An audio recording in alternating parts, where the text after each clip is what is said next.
Welcome to our channel. Today we how to use WhatsApp Proxy Pro Tips step by step clearly.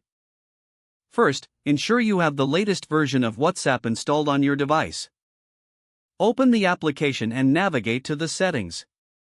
On Android, tap on the three dots in the top right corner, then select Settings.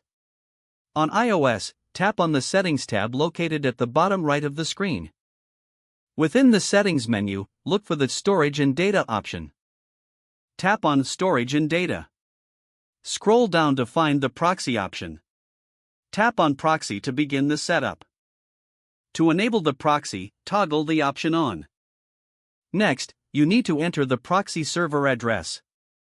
You can find various proxy servers available online or use one recommended by trusted sources. Once you have the address, type it into the provided field.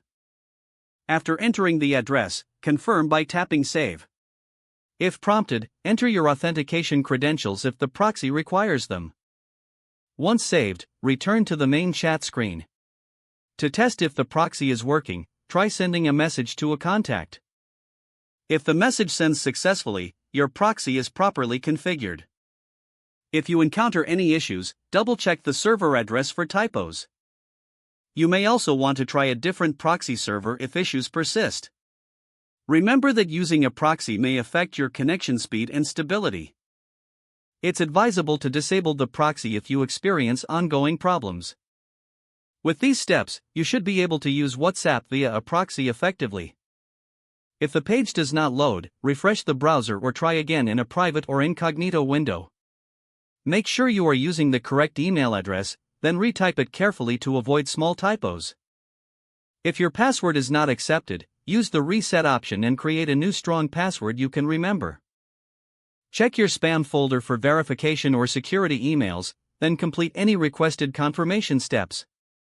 Enable two-factor authentication if available to improve account security and reduce unauthorized access risk. After signing in, review your profile details so your contact information and settings are accurate and current. If you see an error message, note it down and try again after restarting your device and internet connection. Log out when you finish, especially on shared devices, to keep your account and payment information secure. If the page does not load, refresh the browser or try again in a private or incognito window. Don't forget to like this video and subscribe to our channel for more step-by-step tech guides.